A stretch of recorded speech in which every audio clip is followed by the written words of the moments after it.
I am joined this week by Per-Ola Cullin coming to us from Stockholm. Welcome. Thank you, Adam. All right, my first question is always, how did you learn bridge? Well, it was by chance, more or less. I have no friends and I had no family playing bridge. I did, however, play a lot of trick-taking games with my mother. And then I read a book by Agatha Christie. It was about a bridge murder, or murder at the bridge table. And she actually goes into the details of bridge in that book. So I was intrigued and I went to the library and borrowed a book. And I started reading about bridge and the bidding. I was intrigued. And I was on my own, so it was not very fun. And I was about to give it up. And then one day at the table tennis club, I was a table tennis trainer at that point. I was 15 years old. And one day a parent of one of the kids who I was training came to the club. And we started talking, and somehow he mentioned that he played bridge. So I asked him if he could teach me. And he was unemployed at the time, so he had all the time in the world. And he gladly taught me bridge. So it was me, him, and another friend from the club. And the problem is, it's only three of us. So he talked about bidding and the theory, and we played hearts instead of bridge. So I learned how to count the cards and to see all the cards that's played and what the card means. And I learned to draw conclusions about the plays, about the hands of the different players. And then eventually there was a fourth player. And we started playing bridge all the time. So that was it. That was the story about me starting. So it was very lucky. Do you remember the book that you found in the library that introduced you? Yeah, it's a Swedish book by Anders Wegren. It's called Bridge in the Easy Way, or something like that. How much of your bridge education was in Swedish and how much in English? Well, more or less everything was in Swedish. And I also read a lot of bridge books, of course, in English. I liked the story about the abbot and those books. And a game changer was To Bid or Not to Bid by Larry Cohen. How old were you when you uncovered that book, do you think? I think I was 16. Wow, early. And up until then, I had always been bidding one extra round if I had extra high card points. Let's say I had 10 points and partner opens one heart, and I bid two hearts only, and it goes bid, pass, and I automatically bid again because I had extras. Now, after reading the book, I knew it was all about shape. That really changed my look on the game. Any of the classic bridge books that I think of have been translated into Swedish? Ooh, not many. Not many? I can't think of one. Okay. So the bridge books that are in Swedish are written by Swedes. Yeah. How good was your English already when you started reading all these bridge books? It was okay. And you learn fast because the vocabulary in the bridge books is pretty limited. Yes. So you catch on quickly. All right. And so you're like 15, 16, you're starting to play. Did you join in the Swedish junior program at some point? So I would say no. There were I think there were 3 or 4 of us in my club in a small rural part of Sweden in my age. And then I've started to play Swedish championships for juniors in Stockholm. And that's where I met all the other juniors. But I was not really in any program or anything like that. Did you start representing Sweden in any of the international competitions? Yes, in 98, I made my debut in Vienna in the European Championships for juniors. I was 19 then. Do you remember a point being like, I think I might be kind of good at this game? I mean, I noticed instantly there was a game that was perfectly suited for my brain and my intelligence. So I knew I had talent, but it was not until I moved to Stockholm in 2005 where I took the next step, really. I was new in Stockholm and I moved in at P.O. Sunderlin. I don't know if you know him. Mm-hmm. Yeah. Yeah. So I moved in at his place in a room and he talks bridge 24/7. So I had to discuss bridge and every card I played on every board all the time. And that really helped my game. Also because he was a very strong player. But you have a real job, right? Yes. Yeah. Tell us what you do for a living. I'm a judge in the Court of Appeals in Stockholm, and I haven't worked in the court for many years now. I have been with the Ombudsman of Justice for many years now. It's an institution where you can turn with complaints against the authorities, and we give case law about what's good practice and so on. So at some point you went to university and went to law school. Yes. And did bridge interfere with any of that? It did. It did. It was always hard juggling the law and the bridge. No, but I always enjoyed law as well, so didn't want to give one up for the other. So how do you juggle that these days, trying to have this real job, but also keep yourself sharp for world champion caliber bridge? It was doable as long as I only had work or studies and bridge. And now I have a family also, 2 kids. They are now 15 and 11. So after that, I had to play much less bridge. So I guess I I did not reach my full potential, and I never will in bridge because I never played that much as many of my peers. Like some people chose to be professional players and just made bridge their life, and you made other choices. Any regrets? I think I would have been bored just playing bridge. So I have no regrets about those choices, and I'm just happy to be able to play a lot of bridge still. So when you're in between tournaments, how much bridge do you play? How do you keep yourself sharp? We have a league in Sweden. Stockholm, I used to play once or twice a week before. Now, after internet and Cupids mainly, it's where I do all my training with my partner, Millennium. So I rarely go to the clubs these days. Yeah. When did you and Marion start playing together? 2015, I think. So it's been 10 years. Do you remember how that partnership came about? Well, I was playing a tournament in Copenhagen with Peter Berteau, who was my partner at that time, and it was apparent to both me and Peter that we were not a good fit anymore. He was very tired of me being so slow, and I could feel he was frustrated. So I started talking to her during a dinner in Copenhagen, and we sort of said it would be a good idea to start out something new. Do you remember the early days of the partnership and like settling on a system and creating notes and getting familiar with each other? Yes. So I was playing a complicated relay system at the time, and I was very happy to hear that she also wanted to play that. And I was afraid it would take a long time for her to learn, but she did it like faster than anyone. So it was no problem. She learned it in like a week. Very impressive, the whole thing. So you just like sent her your notes and like, you want to play this? And she said, Yes. okay, Yeah. Yeah, that's more or less it. okay.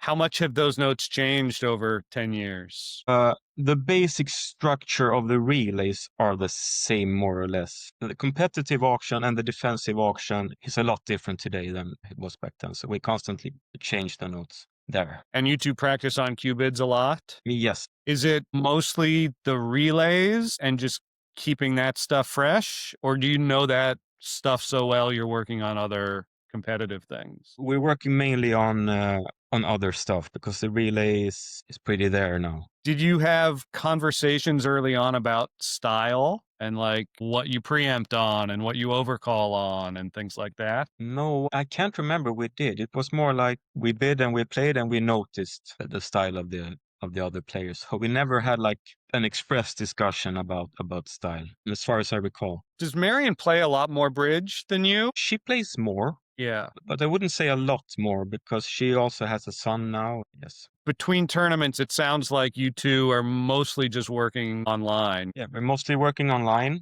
and we play in the Swedish Premier League and the Swedish Championships live, but that's about it. How big a deal is it for you representing Sweden in, the big world championships? It used to be a big deal. Now it's kind of hard to prioritize because of work and family. So it's not as important as it was. And I also noticed now playing the World Championships in Denmark this fall that I felt the pressure much more than I had done before. Like I don't have the same confidence for some reason. It wasn't quite as enjoyable as it used to be. So it was a lack of confidence that made you feel pressure. Yeah, I think so. I can't really explain what it is, but something has changed in my mindset so that I now feel more pressure playing on the national team. And I'm not sure why that would be so, because in a way I should be more experienced and less, how do you say, nervous or Do you feel something similar when you come over to the States for our tournaments? no. No, you don't care about That's that. also weird. Just the spin gold, who cares? Yeah. Yeah, I mean, is there a different dynamic when you're representing your country?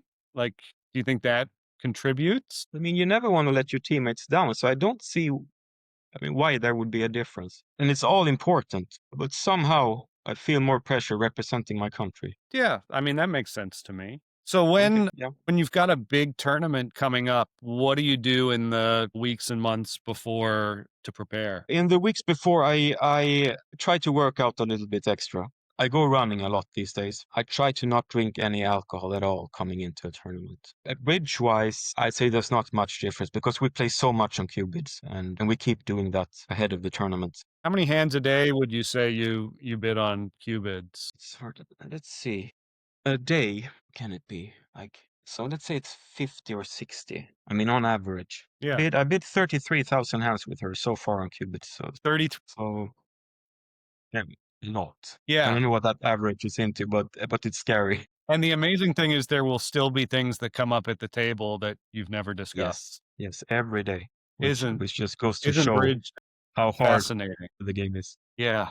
All right. How much do you think that physical conditioning makes a difference at these big tournaments? I used to think not, but now I'm starting to think that I have to be in good shape to have the energy to play like 60 boards a day. So I think it's very important. Do you exercise while you're at the tournament? Yes, always. I try to go to the gym like 3 or 4 days when I'm at the tournament in the What US. does that workout look like? I go running on the treadmill. What are some of your other like routines when you're at the tournament? What does it look like for you? I like to sleep in. I'm not a breakfast guy. So I try to get coffee before I start play, and then I have a proper lunch in between the two, and then just try to rest. After the games, I have become very boring, I would say. I used to go to the bar, maybe have a beer or a glass of wine, but not anymore. I had a realization when it comes to alcohol. I was talking to a friend in my Swedish Premier League team, and he bought one of these smart watches, and it was measuring his sleep rhythm. And he also entered how many units he drank each day. And he showed me the effect of having one glass wine before you go to bed. It totally destroys your sleep. That was like an eye opener to me. So Really? if I used to have a wine to relax in the evening to sleep better, but it's the other way around. So I try to drink zero alcohol at the tournaments these days. Why do so many bridge players drink so much then? I mean, I guess it's a social aspect. To hang out in the bar, it's hard not to drink anything. Yeah, And maybe they were thinking like me, that if I have one glass of wine or if I have one beer, I will be relaxed and I will be able to sleep better because I don't think about the bridge. interesting. And what sort of review do you and Marion do after a session, after the day, going over the boards? So if we have like a system fuck up, it's normally clear who made this like mistake or forgot the system. So we don't talk so much about that. If something new comes up, we have a short discussion about how we should play in the future and we put it into the notes. You don't go over every board you played that day. If I got to choose, I would like to go through all the boards over dinner. But I find myself being pretty alone in my teams about that. They don't want to talk about bridge in the dinners. Yeah, it's interesting. So I Some have to adapt. people, that's all they want to talk about. They want to go over every card that was played. And some people are Yeah. like me and just like, bridge is over. Let me enjoy my Yes. dinner. Yeah. Yes, and most of my company are like you. Yeah. Yeah. It seems like all of my friends are like you. And I just, okay, we're talking about hands again. Maybe we should switch Yeah, company. exactly. Yeah, you can have dinner with Greg. That's fine. So, do you think that your legal work and your legal training help you at all at the bridge table? Not really. No. How about the other way? Does your bridge help your lawyering, your judging? No, I don't think so either. They're just totally separate. That's fine. I mean, not so. I mean, sometimes it's about seeing patterns, about comparing cases you've seen before with the new circumstances. Much like in bridge, where you see like something, it's vaguely familiar. You have seen it before, or something similar before, and you know intuitively what to do because that's how your brain is wired. So I use that part of my brain in both like areas, but I don't think I can use my bridge skills in law or the other way around. What do you think differentiates the elite tier of players from the one just below? The people who make the national team for the ones who are trying to and don't quite make the cut. I think a lot is about this ability to intuitively recognize like situations and draw the right conclusions when you face new problems at the table. And also being able to know when to think extra and when to just go by your intuition. And I find that comes easy to a lot of the young players. They're so fast. I'm pretty slow and I have to think that extra mile to not have a brain fart or to recognize that I have a problem. That's just how it is for me. Do you think part of that is not playing every day like a lot of these Maybe, pros do? maybe. How much better do you think you would be if you devoted your life to bridge? And in what ways do you think you would be better? I mean, one of the ways I would be better is I would play more on autopilot, of course, which would save me a lot of energy at the table. And my database of deals and situations I have seen before, it would be much bigger. So I would be able to draw better conclusions. On the other hand, playing just bridge all the time, I think you can get a fatigue and actually play worse for a while. So it's not easy to say how much better I would have been, or even if I would have been better. So if I were to say to you, I'm going to make you quit your job and I'm going to pay you your salary, and your job is just to get yourself better at bridge, to make yourself a better bridge player, you have to spend 40 hours a week. What would you do? What would that 40 hours look like? Wow, what would those 40 hours? I guess I would spend a lot of that time optimizing the system. I would like to be able to learn how to make simulations for different situations and build the system from that. I know some people don't like simulation. Michael Rosenberg, for example, is not a big fan of the simulations, but I think that you can learn a lot from them if you have the right parameters. It will help you build better systems. So that I would spend a lot of time on. Bidding practice with partner, I would do more. A big part is playing live, but that's hard to get to because you need to go to the club and you need to have 3 other people being ready to play. How different do you Yeah. think it is practicing live versus practicing online? I think when it comes to the card play, and it's very different. How so? It's just a different feel. I find it harder to stay sharp online in the play. Is that a concentration thing, or like in person, do you get reads on people? No, no, it's a concentration thing. Just feels more real, Yeah. and it makes you put that extra effort. It shouldn't have to be like that, but it's how my brain works. Have you played any big tournaments on the Love Bridge? No big tournaments. Well, yes, we played a spin gold on Real Bridge, I think during the pandemic. Right, right. During the pandemic. Yeah. I think that's the biggest bridge tournament I played online. And how was that experience for you? But we did very well, actually. We lost to Nickel in the final. Okay. Did you enjoy it? I mean, I enjoyed it, yes, but not as much as playing live. I mean, I always enjoy playing bridge, but not at the same level as meeting people. Were you able to concentrate doing it online in something that was obviously so high stakes? It was easier to focus because the stakes were high. Yes, but I'm not sure I had the same level of focus as I would have had live. The US is thinking about trying some of the later rounds of the Spin Gold and Vanderbilt on the Love Bridge, I believe. On Even the playing tablet. of the cards. Yeah, yeah. It sounds like you would not be in favor of that change. I think they tried that out in one national already, right? I think they tried it 3 years once. ago or something, Yeah. and it didn't work out very well with the technique and Yeah, I don't know. The USBF is doing it for our team trials now, and it's fantastic. I really, really have liked it. So I think the ACBL might try it again. Bronya doesn't like it. So there's a headwind. yeah, But I see. No, I mean, I see the upsides clearly. yeah.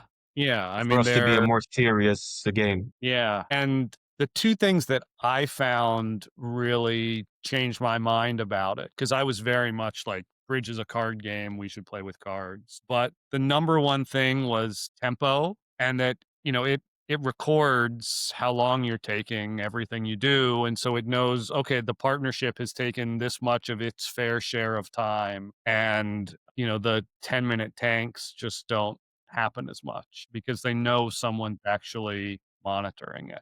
And the tempo also with the, leading a singleton fast and, those little things, it just cleans so much of that up.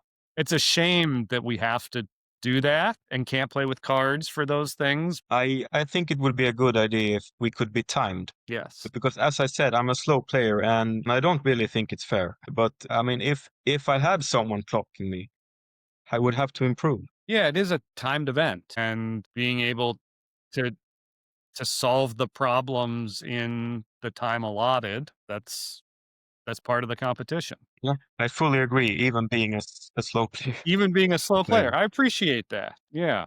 Do you read much bridge these days? Yes, I try to read bridge whenever I get some time in my hands. I read the Norwegian Bridge magazine, Are you allowed to and read that in Sweden? Don't tell anybody. Does Sweden not have a I have good bridge magazine? I know they no. do. I was in it recently. Actually, after I helped Boye out with the cheating allegations back in 2014. Can't believe it's been that long, but yeah. Anyway, he gave me a lifetime subscription on Norwegian Bridge, so I have to read it now. No, but it's very good. It's very good. Yeah, I'm sure. You should try it out. But it's in Norwegian, which is You can read Norwegian, obviously. Yeah. How close is it to Swedish? It's very similar. And apart from that, I like doing double dummy problems. So I have some books, and each page takes like 2 or 3 days. So so it takes a lot of time to get through one. Wow. Do you think that helps you at the table, that practice, or is it just fun for fun? I like to hope that it helps me at the table, but it's mostly for fun. Fair enough. Well, since you brought it up, will you tell us a little bit about your involvement in the cheating stuff? How did you get involved? Well, I was not planning on getting involved until he posted a video online. Yeah. He was asking how did they find the heart lead on these two hands. And there were video footage of the play. I think it was from the European Championships in Croatia. So I just looked at the video and it jumped at me. It was very weird how he placed the board. I thought it was just like an accident or. Then I looked on the next hand and it did the exact same thing. And once again, it was a heart lead. And then I thought maybe, yeah, I have something here. And I spent the entire night going through all the boards in that event. And it was pretty clear. But it was very lucky, I think, that it happened to be heart leads on both these hands. So you could see Mm. that. Otherwise, maybe you wouldn't have thought about it. Yeah, I mean, no one had noticed it for years, right? They'd been doing this Yeah. and Yeah. at the table. Yeah. It's so weird. Once you know it, it's so apparent. Yeah. Yeah. It wasn't even good cheating. No, it was kind of embarrassing for Bridge how they could do that Yeah. and no one saw it, right? Yeah. You play with Marion, and she's one of the very few women who's playing in the Open in the Bermuda Bowl. Were there any other women in the Bermuda Bowl in the Open this year? Well, now you have to. I can't think of any, but you were there. Sabina sometimes, but she wasn't Yeah, there but I this don't. year. I don't think Sabine was playing, right? I don't think so. Yeah. Do you have a theory on why that is? That there's just almost no women playing in the Open? I think maybe women in general have more sound priorities than men. So that's one explanation, I think. Then I think the women category, I understand why you have it, but I don't think it's good for the elite level of women bridge. You think just having it holds them back? So at this point, the best players are men. And if you want to improve, the most important thing is playing against better players, learning from better players. So if you don't go there, you have a disadvantage. And I think that might also be an explanation. Yeah. Yeah. It's like a But that's cycle. yeah, and I think Sweden has a lot of good female players, young female players, and I think the reason is that they were always included in the same, how do you say, like gang or clique of players. Does having a top level female partner differ than playing with a man, or does it? I never thought about it. I mean, I don't think there's a difference. How about in like partnership dynamics and communication and things like that? So I think maybe I discuss more things on a personal level with her than I used to do with my male partner, simply because women like in general to be more social. And I'm generalizing now, and I would probably be a bit critiqued, but I'm gonna get you in trouble here. I think I've had more personal how these discussions with her Yeah. off the bridge table than I had with my male partners before. Yeah. And I mean that could be That's a a general thing I don't know, but it's my right. experience. Right. It could be a female dynamic. It could just be your relationship with Marion. Yeah, exactly. Yeah. Right. So I don't want to generalize, but Do you two play in many mixed events? no. So we made the conscious choice of not trying for the Swedish mixed team because we don't want to be the mixed pair. And we want to stay relevant playing for the open team. So it's a very conscious decision to not go there. I mean, I think you guys would like clean up in the mixed, but in the long run, right, would you stay as sharp? Would you improve as much? I think not. How do American tournaments compare to European tournaments? I don't see that there's that much of a difference. I think technology wise, you have been some years behind in America, That's a polite way of saying it. but you're catching up. I think We are you have a little bridge bit. mates now and Yeah. and Yeah. computer screens on site, and Mm-hmm. Yeah. that's I think has been the biggest difference through the Yeah. years. In terms of the caliber of the field, is it pretty comparable? Yeah, yeah, I would say yes. Well, which event is harder, the Bermuda Bowl or the Swingold? So now we were very close to winning the Bermuda Bowl, but I've never been really close to winning the Spingold. So maybe it's to say. Yeah. I mean, obviously they're both pretty good events. Yeah. I would be very happy to win either. Do you have like goals or aspirations for bridge at this point? You've accomplished a lot. And I think my only remaining goal is winning the Bermuda Bowl. Something I really want to do. Of course, it's nice to win nationals, but that's like the holy grail. When was the last time Sweden won? So Sweden never won the Bermuda Bowl. Never won the Bermuda Bowl? No. So the only That's thing hard to Sweden believe. won on a world level in the open team category is the Olympics in 2012. That's surprising to me. Like, you guys have had Yeah, some right. really, really strong, consistent teams. You must have come close a bunch of times. So they played the final without me in Chennai in 2015, maybe, and lost the close match to Poland. Then we played the semifinal this year, but I think that's the closest. And then a lot of quarterfinals. How is bridge doing in Sweden overall? And there are a few juniors, but they have been very good. The few that we Yeah. have. Almost all from like two families. Yes. So I'm not really sure how we will fare in the future. So in Stockholm, each Friday they have like a junior training in the evening. And the last time I was there with my daughter, there were like 6 tables on a Friday evening, which was very good, I thought.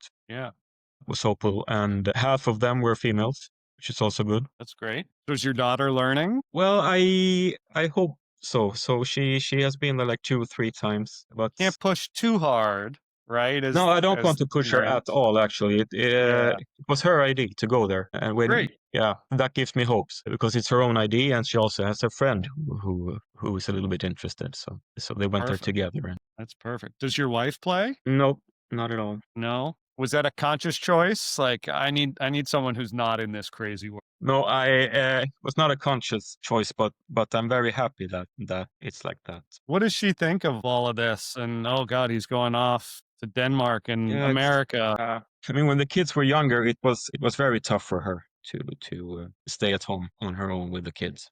Of course, now it's getting a little bit easier. But she's always very interested in the bridge world. She wants to hear the gossip and the results, and she's happy when I'm doing well. So I'm very fortunate to have had a very understanding wife. Does your family ever come along and make it a vacation? Yeah, I have taken them twice to a national. So once in Orlando, which was a good experience, and then once to Providence. That was not a similarly good experience. More for the kids to do in Orlando than in Providence. Definitely, definitely. Did you feel it affect your concentration at all having them there? Hard to say, but probably it does. I try to not take them to bridge tournament, for me and for them. Yeah, I mean you can't be a great dad when Can't you're do anything with them. that focused. Yeah. So what do you all do for holidays when you're not playing bridge? What do the kids like to do? So we like to travel a lot. Actually, in 2022, we took half a year sabbatical in Portugal. And the kids went to Swedish school in Lisbon, and we had a great time. And we did the same thing last year in Spain. That's what we like to do if we can find the time and the money to just hang out as a family and And you can get that much time off of work? I would imagine like you use up most of yeah, what no. they'll give you with bridge traveling. So the rules on leave of absence are very generous in Sweden. If I study at the university, I can have a leave of absence. So in Portugal, I was studying Spanish at the university, for example. And So that's good enough. They're like, "Yeah, do yeah, that. We don't need you to work." no, so that's very generous, Yeah. But the I mean, you legislation. must take a lot of time off of work to travel for bridge. That doesn't count. It has been a big issue to solve because I only have 7 weeks vacation only. I know that's a lot comparing to America. 7 weeks paid vacation, and maybe I use like 5 of these playing bridge, which makes it very hard to find the time for vacation with the family. And that's why I try to take these longer periods off to have unpaid leave. How similar is the work you do to what Ida does? Very similar. We have the same employer. Are there other bridge players doing that? Like, is there any crossover there, or it just happens to be? It happens to be. Actually, she was asking me after high school about law school, and I really recommended it. Because she seems very young to be a girl to me. Is that typical in Sweden, or is she just exceptional? Now, we're not going to talk about her age, but so how old is Ida? No, I think she might be a little younger than normal, but it's not something out of the ordinary. Okay. Yeah, I mean, I would think a judge in the States, like if you were in your 40s, you'd be pretty young. Young, right? Yeah. Yeah. But that's just kind of the culture and expectation over there Mm. in Sweden that just, oh yeah, you just fresh out of law school, we're going to make you a judge. Well, That's not crazy. quite, not quite, but it's like a judge training program, and so you start as a clerk in the district court for 2 years, and then you go to the Court of Appeals for another 4 years as like a clerk, more or less, Hmm. and you get more and more responsibility, and then you become an associate judge. So you're just training as a judge straight out of law school. You're not working as a lawyer first. You know, you don't have to do that. Right. So you could go into training directly. Interesting. And then after these 6 years, so the plan is that you make something else for like 10 or 15 years, and then you go back And to become a court. judge. Okay. Yes. So you get the experience and So age did, needed. so did you go off and have Yeah, that's what other? I'm doing right now. So as I said, I haven't been in the courts for like I think 10 years now. Okay. So in another 5 years, maybe I'll go back and become a senior judge with a proper tenure. At that time, I'll be 50. Is that old enough for you? Yeah, I would let you adjudicate my case. Do they like wear robes and have gavels and stuff in Sweden? The No, judges? no robes, no wigs. I think robes is a good idea Yeah. to make you more of like representative of the state and the court, An authority and not figure. So what do you wear? Just a suit? a suit and tie. Interesting. I'm fascinated by Swedish legal procedure, apparently, in addition to the bridge. All right. Well, I think I've taken up enough of your time. I appreciate this so much. I'm amazed by folks like you who can be world class in your real job and still maintain that level of bridge. So thank you for talking with me, and Really I nice to look hear. forward to seeing you in San Francisco. Yeah, likewise.